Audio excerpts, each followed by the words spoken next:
Hoffman reiterates that he found a symbol in an ancient Neverborn text about amalgamation that seems to match one used by Ramos, and that this might have serious implications. He asks Ramos if they can go inside and discuss it, and Ramos tries to think quickly about where he might have made some mistake or left a part unaccounted for. He invites them inside to discuss, and he tries to explain to them that it must be some kind of coincidence, or perhaps he had seen this symbol and subconsciously incorporated it into his own work. None of them are convinced, least of all Ramos.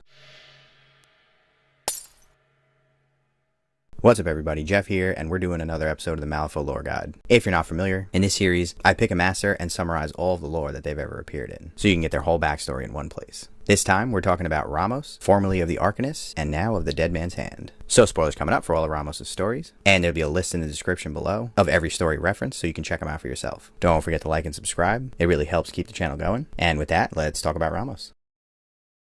The guild hired an investigator to look into several men who were killed. His investigation leads him to a mining site, where he asks around for Howard Langston. Dr. Ramos approaches the man and tells him he will take him to Langston. The investigator is surprised to hear that Langston is alive and able to be working after what he has learned. During his investigation, he had uncovered evidence that several guild men had been pushing Langston to engage in dangerous workplace practices in order to boost the output of the mine. Howard refused, and the group of guild agents attacked him. Several of them were knocked out, but they shot Langston and proceeded to beat him. That same group of men soon turned up, having been brutally murdered. The investigator questions Ramos, who confirms parts of the story, and then explains how evil the guild is, and then gives the man details on the guild's oppression and mistreatment of the workers. The investigator is sympathetic, but is still set on doing his job. When they approach Langston, they see that his lower body has been replaced with mechanical parts, and as they speak to the man, he suddenly turns, calling over one of the other workers, who had forgotten to wear protective equipment, and giving him a warning about workplace safety. The investigator, who is dedicated to protecting the innocent, considers that Ramos is not innocent, but neither is the guild, but Howard Langston might be. He leaves with a few hundred scrip in his pocket from Ramos, and thinks about what he'll tell the Governor General. Ramos attends a gala to celebrate the opening of the Hollow Point pumping station. He gives a speech about workers' rights and the importance of improved safety conditions for all of the miners. The crowd applauds, and he walks away from the podium and is approached by a woman named Alice. She asks him to dance, and not wanting to be rude, Ramos accepts. As they do, Ramos notices that Alice has a mechanical arm, and it seems to be moving on its own. He becomes curious about the nature of the augment, and as the song finishes, Alice takes him by the collar and kisses him. As she does so, her companion Leviticus approaches angrily, but he bumps into a patron, misplaces his cane, and falls on the floor. The assassin chooses this moment to strike, and he fires a missile down from up above. No one hears the whistling of the projectile in the commotion, except for Alice, who draws her pistol and fires at it. The crowd begins to panic, as the missile explodes and rains poison needles down on them. However, most of the attendees had already been inoculated against the poison, so it had little effect. Ramos helps Leviticus up, and they dive for cover, as more rockets rain down on them, and Alice continues firing. Leviticus reminds Alice not to shoot the assassin in the head, and the mysterious man suddenly ignites a rocket on his back and flies into the night. Alice reloads and fires at him, hitting the rocket and causing him to crash land outside. Alice makes her way out, and by the time Leviticus and Ramos catch up with her, there's nothing left of the man except for his head. Leviticus comments that at least she followed one of his instructions tonight, and picks up the disembodied head. Ramos tells him to do his work, and that they will meet as they had planned. Later, Ramos is welcomed into Leviticus's workshop, and the old man tells him that the assassin confirmed that he was sent to kill Ramos by the Governor General. Ramos asks where Alice is, and Leviticus tells him that she's on an errand, and asks why he wanted to know. Ramos warns the man that Alice is dangerous, and that he should watch himself around her. Leviticus turns on a machine that is connected to the man's head, and tells Ramos to ask his questions. Ramos asks what the Governor General hoped to achieve by killing him. The disembodied head responds that the Governor General was trying to take over the Miners and Steamfitters Union. Ramos replies that if he died, they would merely elect a new leader of the union, and the head counters that Ramos' second in command is a guild agent. Leviticus shuts off the machine, and Ramos asks him if he wants the contract to kill his second in command. The two discuss business and finalize the details of the contract, and Ramos leaves. Dr. Ramos is a genius, the likes of which has not been seen for generations. He has developed many new inventions, including new mining technology, and the Hollow Marsh pumping station, which prevents mines near the marshes from flooding. This, coupled with financial contributions, has allowed him to become the president of the Miners and Steamfitters Union. However, his participation is not wholly without self-interest, and under his guidance, the union has become more than just a labor organization. The Arcanists operate with the union as their legitimate front, allowing them to stay in hiding. Ramos uses this organization to help develop his spider-like constructs, and when tensions between the Arcanists and the Guild erupt into open warfare, these constructs can be used to quickly end the battle.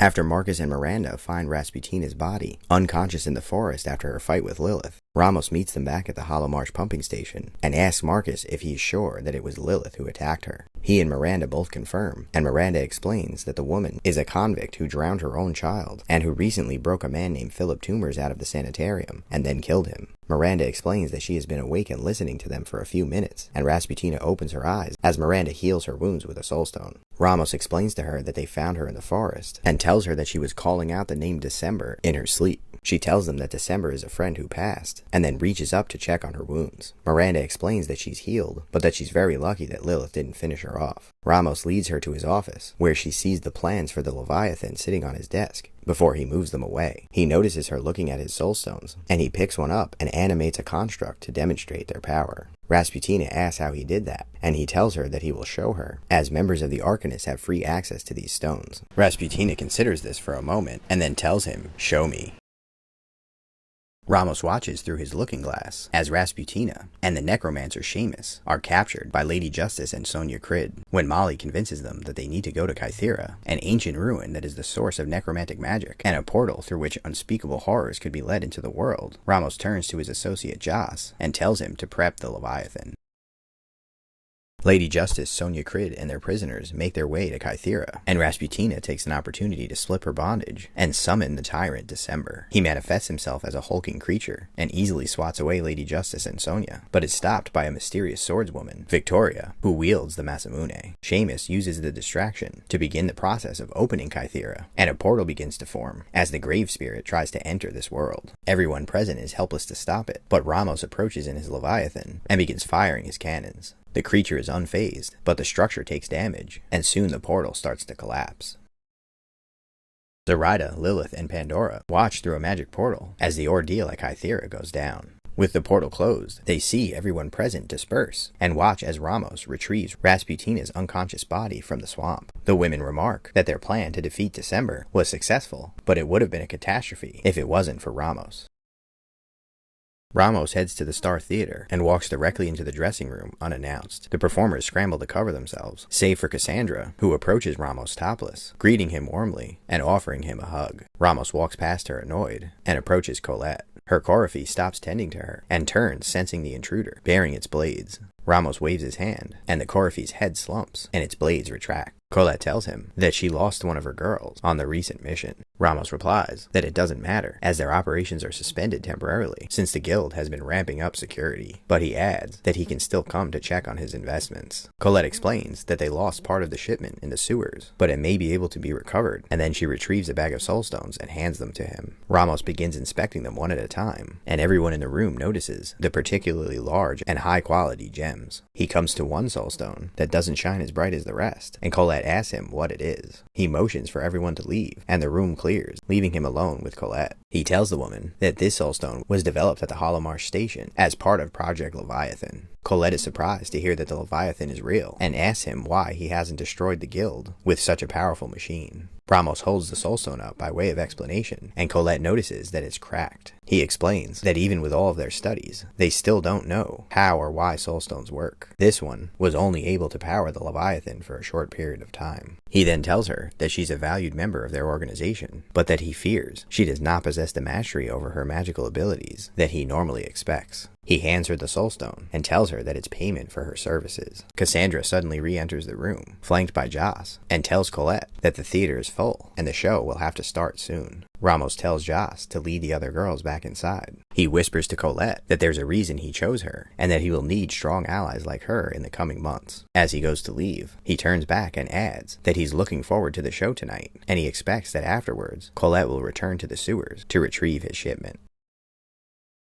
Ramos sends two of his associates to meet with Ryle Hoffman, who is heading there from Earth, and Ramos hopes will become his new protege. When the men arrive at the station, they find that a terrible accident has taken place, derailing the train. They go inside to find Ryle and his brother Charles, both of whom are unconscious, but Ryle has also had a negative effect from the transition and is in rough shape. They return them to Ramos's lab, and he has to perform emergency surgery on Ryle, whose body is badly damaged and organs are failing. As he grafts mechanical parts into the man's body, saving his life, Charles fades in and out of consciousness, but seems to be okay. When he wakes up, he asks Ramos about his brother, and the man explains that he seems to have suffered particularly bad complications from going through the breach, something that only happens to powerful magic users. Charles asks to see Ryle, but Ramos tells him that there's no time, as he was seen in the presence of Arcanists, and the guild will be on their way. Charles replies that it was Arcanists who did this to them, and Ramos is taken aback, as he realizes that Ryle's brother doesn't know who he was coming to Malifaux to see, or why. He decides it's better this way, in case the man is interrogated by the guild, and then tells him that he doesn't think it was Arcanists, as they are just people who stand up for their right to use the magic that they were naturally imbued with. People such as Charles. Charles asks him what he means, as he doesn't possess any magical abilities, and Ramos motions to the various mechanical constructs who have been busily walking around the shop as they've been speaking. Hoffman tells him that he's aware that Ramos is a gifted engineer, but that doesn't explain any magical abilities on his part. Ramos counters that these constructs are just husks, possessing no operational cortex, and that ever since Charles arrived, they've been tending to him, even without him asking.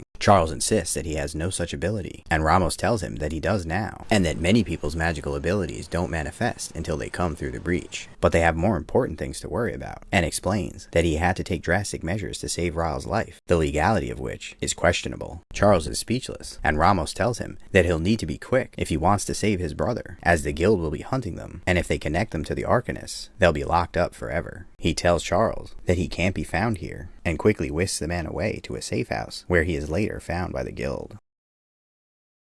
Nicodem, Hamlin, and Lady Justice all clash in the quarantine zone. During the battle, the event takes place, and soon the building they're in self-destructs. Hoffman, who is now a guild agent, was outside the building when it exploded, and gets caught in the rubble. When Ramos finds him, he seems to be hallucinating, and yells out, "Arcanist!" Ramos is surprised, and as Hoffman's head clears, he recognizes his friend. In response, Ramos says, "Yes, but we are not who you think us to be." He tries to lead Hoffman out of the rubble, but Hoffman refuses, having now realized what should have been obvious to him all along. He stops and tells Ramos that he's under arrest, and the older man tells him not to be a fool. As Hoffman starts to read out the guild codes that Ramos is in violation of, he responds in a stern voice, telling him that the Arcanists are not what the guild has led him to believe they are, and that he will not allow Hoffman to undo what he has begun. The large constructs flanking Ramos move in closer, as he explains to Hoffman that every construct in Malifaux heard his call when the event took place and the energy washed over him. Even Ramos, who was affected by the event and has since heard screaming voices in his head, was able to sense Hoffman's call for help. Hoffman is still angry and screams out, and Ramos notices just in time, as his guardian swings his sword, attacking its master. It seizes him, holding him in place, and Ramos decides not to fight Hoffman's control, as he seems to have an even more innate ability than Ramos. He focuses on the spider, but Hoffman tries to contest it, causing the machine to bare its blade and turn towards Ramos. The old man struggles, feeling a sense of fear that he's not accustomed to, and he uses his metal hand to try to crush the guardian's arm.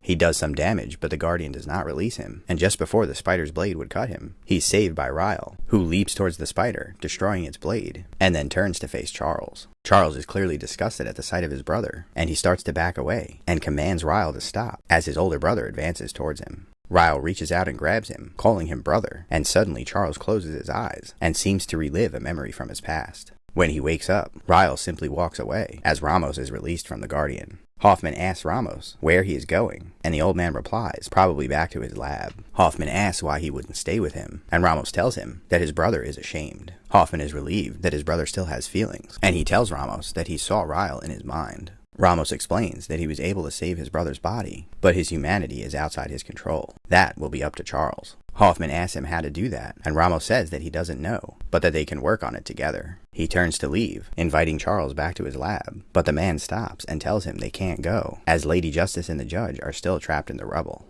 Ramos tells him that they're probably dead, and Charles agrees, but says that there's a chance, and anyway, he needs to find the bodies. Ramos agrees, and the two of them spend some time creating small metal spiders out of bits of scrap metal and destroyed constructs. They use them to search the rubble of the nearby building and find hundreds of bodies, many of them formerly undead. Hoffman is about to give up, but Ramos insists that they continue. He was not keen on finding them to begin with, but he does not like to admit defeat. He calls back several of the spiders and tells Hoffman that they've been searching for the wrong thing, explaining that the spiders were programmed to find soul stones in the mines and that they shouldn't fight their programming. He releases the spiders again, and they head directly to one side of the rubble pit, where they move a large piece of debris, and suddenly a shot rings out. Hoffman speaks up and identifies himself, and soon, a badly injured judge comes limping out of the rubble, holding the unconscious body of Lady Justice.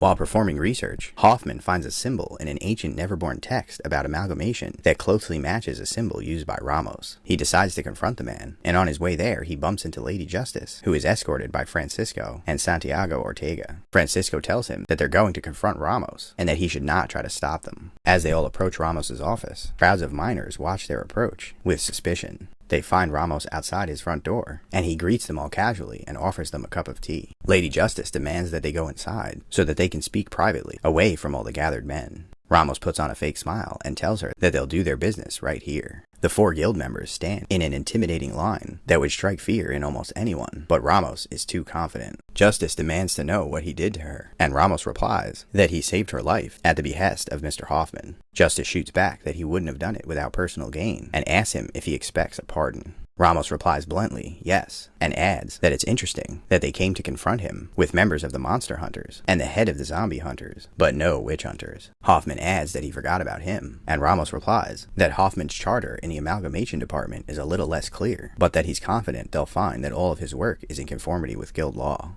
Hoffman tells him that that's not why he's here, and explains that he found a symbol in a book about amalgamation that matches the one Ramos uses to mark his work. Lady Justice asks if she was branded too, and Ramos tells her that he saved her life, and that interestingly, if it weren't for the work he had done on Ryle, he may not have had the skills needed to fix Lady Justice. He then asks if she has any tingling in her arm, or if she's having any trouble breathing. After a pause, Ramos tosses Lady Justice a soulstone, and knowing that her concern is that he transformed her into something non-human, he tells her that a construct cannot be healed, and that things are not as black and white as she thinks. Justice puts the soulstone in her pocket and tells him that the law must be upheld, and Ramos asks her if she's talking about natural law or laws created by men. He asks if he should be considered a criminal for saving Ryle or Lady Justice's life, using only the skills that he acquired naturally. Lady Justice seems satisfied, but Hoffman speaks up, telling him that his crimes are in fact the concern of the lawyers and witch hunters, but there's another issue that concerns his charter. Hoffman reiterates that he found a symbol in an ancient Neverborn text about amalgamation that seems to match one used by Ramos, and that this might have serious implications. He asks Ramos if they can go inside and discuss it, and Ramos tries to think quickly about where he might have made some mistake or left a part unaccounted for. He invites them inside to discuss, and he tries to explain to them that it must be some kind of coincidence, or perhaps he had seen this symbol and subconsciously incorporated it into his own work. None of them are convinced, least of all Ramos. Ramos considers how the recent events have changed the balance of power, and he has to change his plans accordingly. Always a scheme within a plot, within a machination. He focuses on the voices that have been speaking to him in his head ever since the event took place. He decides to let them in, and they rush over him, thousands of different voices, all fighting to be heard. A lesser man would have been consumed, but Ramos learns from the voices, and soon he pushes them back into the recesses of his mind, as 4 mechanical limbs sprout from his body and lift him up in the air. Electricity sparks across his body, and Ramos remarks at how amazing this is, as the power begins to dissipate, and he's lowered back to the ground. He thinks about how he'll have to learn to control this power, as a voice from outside the room interrupts him, and he decides to come back and experiment later. Ramos heads to a forge with an associate of his, and meets with Karis. He tells the woman that he has some friends in the city who need some help, and that he thought of her. He offers the help of his companion, who's a gunslinger, and Karis spreads her wings and heads to the Little Kingdom, where a crime syndicate is defending from an attack by Misaki and the Katanakas. Ramos stands over Joss, attaching his new mechanical arm, as the man starts to explain what he learned from Rasputina before she did this to him. Ramos tells him to save his strength, as he uses a soulstone to magically connect the limb to the man's body. When he finishes, he decides that Rasputina needs to pay, and he grabs 2 guards and tells them to follow him. He silently makes his way up the mountain until he finds himself in a clearing where Rasputina stands surrounded by her minions. He points at the woman and tells her that she attacked one of his men and that she will pay for her crimes. She responds that she defied December himself and that she answers to no man. Ramos shoots back that her crimes will not go unpunished, and Rasputina tells him that they can settle this between themselves, so he motions for his men to stand down. She shoots a burst of icy wind at him, but it impacts the electric barrier surrounding him. He responds by shooting electricity at her, but she summons an ice pillar and it takes the impact. He reaches into his pocket and throws some metal scraps on the ground, as Rasputina raises her hands, shooting icy spikes up around his feet as he jumps to dodge out of the way. One of them catches his leg, and he falls to the ground, and then uses another soulstone to animate the scraps into metal spiders that attack Rasputina.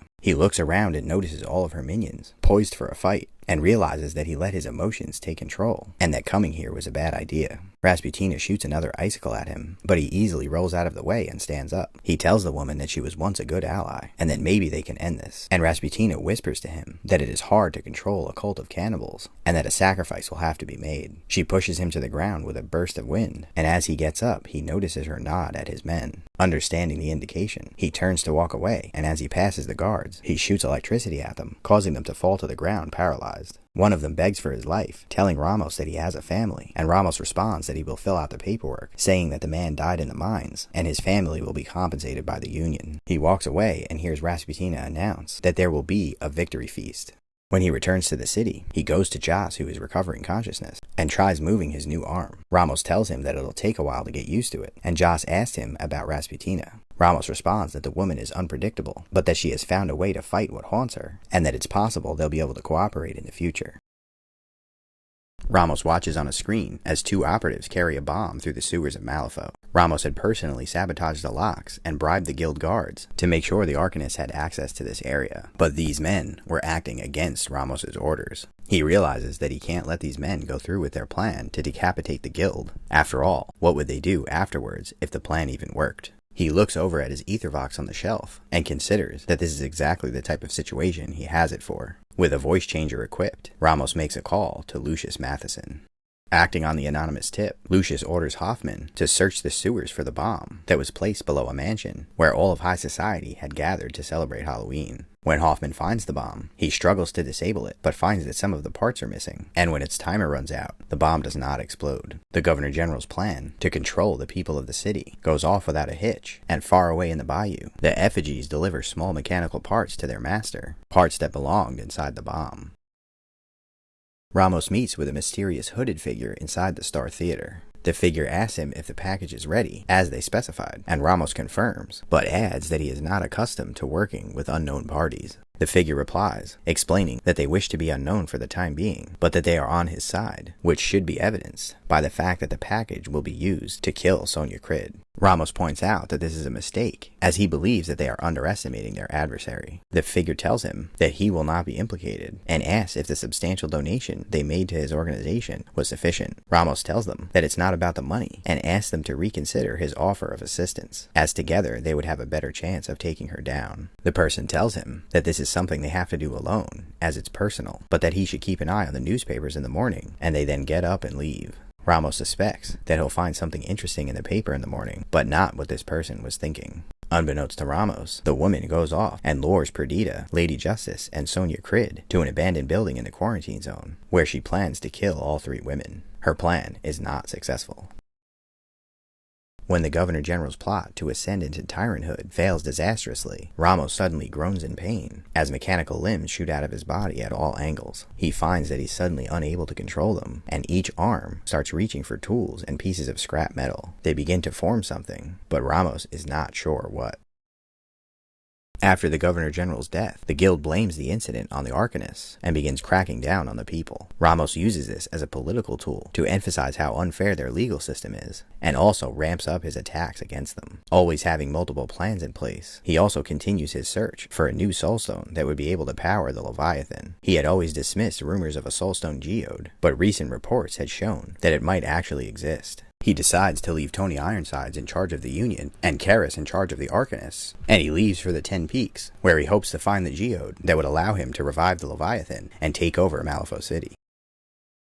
Tony Ironsides gets off of a train carrying a shipment of supplies to the northern peaks, where Ramos is still looking for the Soulstone geode. She approaches with 2 men and greets Ramos warmly and asks him how the search is going. He tells her that he hasn't found anything yet, but it's still promising, and adds that the men speak highly of her leadership in his absence. Tony asks him if Rasputina has been giving him any trouble, and he replies no more than he expected. He asks about the men she brought with her, and she tells him that they're some of her best, and she brought them to help with his work. Ramos replies that he has his own crew, and that they have plenty of experience.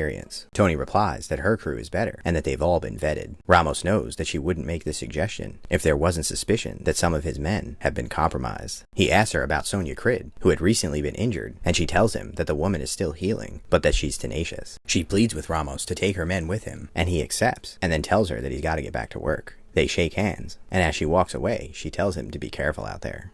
Ramos and his men make their way through an abandoned camp in heavy snow. Ramos notices some ice gaming watching them, and he calls out to Rasputina. She reveals herself, and Ramos tells her she's a difficult person to reach, and asks why she couldn't pull back the snow to make their journey a bit easier. Rasputina tells him that she thought he would have returned to the city by now, and given up on chasing fairy tales. Ramos replies that he'll search every cave and tunnel in the mountains to find what he's looking for. Rasputina asks him if he can afford that, as he's no longer in charge of the Union or the Arcanists. He shoots back that she's very naive if she doesn't think he's pulling the strings in those organizations. He motions to the camp they're in and explains to her that a group of trappers found themselves in a cave with walls lined with soulstones and a spectacular floor that looked like a frozen lake. These trappers were soon attacked by Rasputina's minions, seemingly to keep them quiet, but some of them made it back to Ridley and reported the incident. Ramos adds that he's skeptical of the truth of this story, because if Rasputina knew of such a place, the very place he's been searching for, surely she would have reported it to him. Rasputina asks what he wants her to say, and he demands to know the truth. He asks if she's forgot all the things he's done for her, and points out that if it weren't for him, Lilith would have killed her years ago, and she wouldn't be a member of the Arcanists, where she's able to draw on their resources and use their connections. And yet, she seems to be hiding the Soulstone geode from him, seemingly to keep it for herself. Suddenly, the wind starts to pick up, and Rasputina tells him that he better watch what he says, as they're no longer in his backyard. Ramos shoots back that she knows better than to threaten him, and Rasputina tells him that she won't bow to Ironsides or Karis, and she won't bow to him. Ramos explains that her cult is not there, so this is not a challenge to her power, yet, but that he intends to find the Soulstone geode with or without her help, and if he has to, he'll flatten these mountains in the process. Rasputina finally relents, telling him that she already has too many enemies and not enough allies she can trust. She explains that his machines won't help him, as even with all the power she wields, she was not able to pierce the ice that covers the Soulstone geode. She tells him to go home, as he is not built for this. Ramos replies that he may not be, but his machines are, and Raspi tells him that if he's determined to die up here, she'll show him the way, but that the geode contains more power than even he can handle. Ramos remarks that he may have taught her everything she knows about soulstones, but he didn't teach her everything he knows.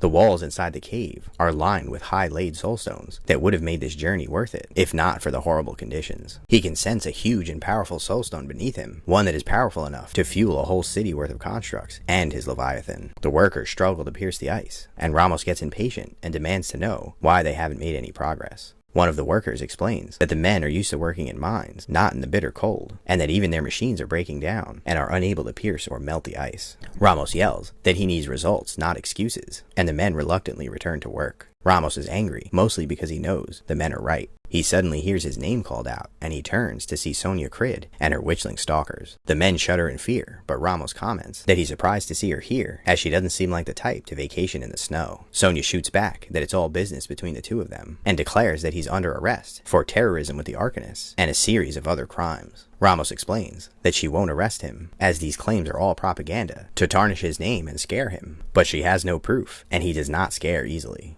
Sonia points her sword at him and tells him that their game is up, as the guild now has someone willing to testify against him, guaranteeing they'll get a conviction. Ramos's confidence slips for a second, as he considers who among the Arcanists could have given him up. He thinks about Rasputina, Karis, and Ironsides, but is convinced they all hate the guild and are loyal to the organization. He steels himself and tells her that she can't arrest him, because if she does, the Miners and Steamfitters Union will shut down soulstone production and starve the guild within a week, and that'll be the least of their problems with the riots. Sonia shoots back that he has too much faith in the Union and asks him who he thinks led her here. Ramos assumes it's a bluff and tells Crid that she's outnumbered and that she should go crawling back to the Governor General and tell him that Ramos does not answer to him. Crid growls that he can tell him himself as the witchling stalkers begin to advance. Ramos launches an electrical attack at one of them as his shielding absorbs several bullets. He gets behind cover and begins relaying orders to his men to flank the stalkers. Two of them are about to go, but another of the men stops them and tells them to remember their orders from the boss. This is not their fight. Ramos yells out that he's their boss, and the worker replies sadly, not anymore. Ramos suddenly realizes that it was Ironsides who'd betrayed him, and vows to get his revenge. Sonia yells out that he has nowhere to run, and gives him her word that if he comes quietly, she'll make sure he doesn't get the death sentence, and she'll find the smallest cell possible for him to live the rest of his life. Ramos shoots back that she's the last person in the world he would trust at her word, and the guild official tells him that it seems he can't trust anyone. One of the witchling's bullets hits him in the arm and erupts in a bit of arcane fire. Ramos summons his strength and uses his ability to reconfigure some of the metal scraps of a damaged machine into an army of small spiders. The spiders attack the witchlings, but Sonia continues advancing as she tries to take out the constructs. Ramos takes another bullet, and soon Sonia is upon him, and she tells the man to please resist for old time's sake. Ramos shoots electricity at her and scurries out of the way, taking cover behind a broken down mining drill. He grabs a soulstone and begins channeling his power into the drill, transforming it into a many-limbed machine with blades and claws. Sonia shoots a conflagration at him, and even though he's behind cover, the flames are able to wind around it and find their target. Ramos screams out in pain and falls on the floor, and as the flames keep coming, he loses consciousness while looking down at the depths of the lake. When Masaki's father and leader of the Ten Thunders crime family decides to execute a premature plan to assassinate key members of all of the different factions of Malifaux, Masaki decides she needs to stop him, as destabilizing these organizations would be worse for the Thunders, as they are not yet ready to take power. She sends one of her operatives, Sadir, to the prison Earthside, where Ramos is being held, and he follows a group of would-be assassins inside. He finds them assembling a flamethrower and attacks them with its blade. After dispatching all 4 of the assassins, he turns to see Ramos sitting in his cell, and the man asks him if they had been sent to kill him. Sadir answers that it doesn't matter now, and Ramos asks if he's here to set him free. Sadir laughs and replies, "Heavens no, you're a criminal." Years in the past, and Karis struggles to summon her flames as a mechanical target moves around in a field. As she gives up, Ramos waves his finger to stop the construct from moving, and Karis asks him if he could at least make it look hard, as she's over here sweating, and he simply snaps his finger, and the ether does as he commands. Ramos tells her that he doesn't need to snap his fingers any more than she needs to wave her hand to make her heart beat. He tells her that she shouldn't have made the target out of straw, because straw is flammable, so when she fails to ignite it, she gets frustrated. The flame she summons should be able to burn steel, as easy as straw. She asks why then is she struggling so much, and Ramos asks her if she's ever drowned. Karis replies that she's not much of a swimmer, and Ramos explains that she is drowning. She's surrounded by the power, but instead of swimming in it, she's letting it drag her down. He adds that she clings to her soulstone harness like a life preserver, but it's not that. It merely focuses the power that she already commands. He takes her by the shoulders, pointing her towards the target, and tells her that she's not drowning. She's breathing the air that she's meant to breathe. She focuses on the target again, and Ramos tells her to stop fighting it and release. The flames want to burn. She needs to let them. As she continues to focus, the target suddenly bursts into flames and collapses on the ground. Ramos pats her shoulder and tells her she did a good job, but now they will try something larger. As Karis opens her eyes and returns from her memory, she gets up and decides to go after Tony Ironsides, the woman who betrayed her mentor. And that's everything for Ramos. I know a lot of people are still mad about the Dead Man's Hand thing, banning Masters from the game, but I still think it's a really bold move, and it shows how committed Wyrd is to their lore. You know, it really makes sense that Ramos wouldn't be able to get away with doing the things he does for very long. But it is pretty interesting that there's so many different organizations out there that are looking to take down the guild. I wonder if one day we'll see the city under someone else's control. That'd be super interesting. And I also wonder if we'll see our old pal Dr. Ramos come back. It wouldn't be super surprising to me. We already know that prison is not super secure, so maybe Karis will get some people together and go after him. But drop a comment below and let me know, do you think Wyrd will bring back Ramos? While you're down there, also let me know what master you want to see me do the next video on. Don't forget to like this video, subscribe to the channel, and share it with some friends, and thanks for watching.